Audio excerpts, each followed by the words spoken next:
Hello friends, ഞാൻ Serena. എൻ്റെ ചാനലായ serine saute വേൾഡിലേക്ക് എല്ലാവർക്കും സ്വാഗതം.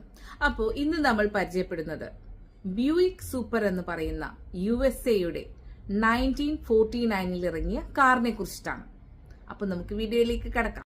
കൂട്ടുകാരെ, നിങ്ങൾ കാണുന്ന ഈ കാറ്, ഈ മെറൂൺ കളറിലെ കാറ് ഒരു ടൈംലെസ് ബ്യൂട്ടി ആണെന്ന് തന്നെ പറയാം.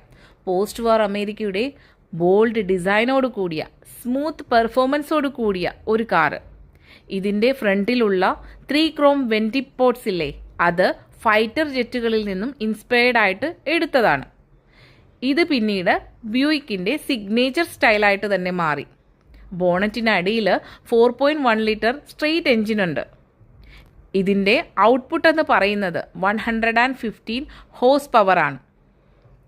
ഇൻറ്റീരിയർ ഓപ്ഷനുകളാണെങ്കിൽ സിമ്പിൾ ക്ലോത്ത്സ് മുതൽ ആഡംബര ലെതർ വരെയുണ്ട്. പ്രത്യേകിച്ച് കൺവേർട്ടിബിൾ മോഡലുകളിൽ പവർ ടോപ്പ്, പവർ വിൻഡോസ് ഒക്കെ ഇതിൻ്റെ പ്രത്യേകതകളാണ്.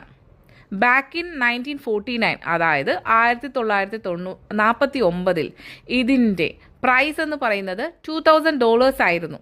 ഇപ്പോൾ ഇതിൻ്റെ കണ്ടീഷൻ അനുസരിച്ചിട്ട് $8,000 മുതൽ $66,000 വരെ വാല്യൂ ഉണ്ട്. ബ്യൂയിക്ക് സൂപ്പർ ഒരു സ്റ്റൈല്, കംഫർട്ട് ആൻഡ് എൻജിനീയറിംഗ് ബ്രില്യൻസിൻ്റെ ഒരു ഉദാഹരണം തന്നെയാണ്. നിങ്ങൾക്ക് ഈ വീഡിയോ ഇഷ്ടമായോ? നിങ്ങൾക്ക് ഈ വണ്ടി ഇഷ്ടമായോ? നിങ്ങൾ ഈ വണ്ടി കണ്ടിട്ടുണ്ടോ നാട്ടിലെവിടെയെങ്കിലും? നിങ്ങൾക്ക് ഈ വണ്ടിയെക്കുറിച്ചിട്ട് കൂടുതൽ അറിയാമെങ്കിൽ കമൻറ്റ് ബോക്സിൽ വന്ന് കമൻറ്റ് ചെയ്യുക. പിന്നെ ഈ വീഡിയോ ഇഷ്ടമായിട്ടുണ്ടെങ്കിൽ ലൈക്ക് ചെയ്യാനും ഷെയർ ചെയ്യാനും സബ്സ്ക്രൈബ് ചെയ്യാനും മറക്കരുത്. വീണ്ടും ഒരു പുതിയ വണ്ടിയുടെ വിശേഷവുമായി നമുക്ക് കാണാം. Till then, bye bye.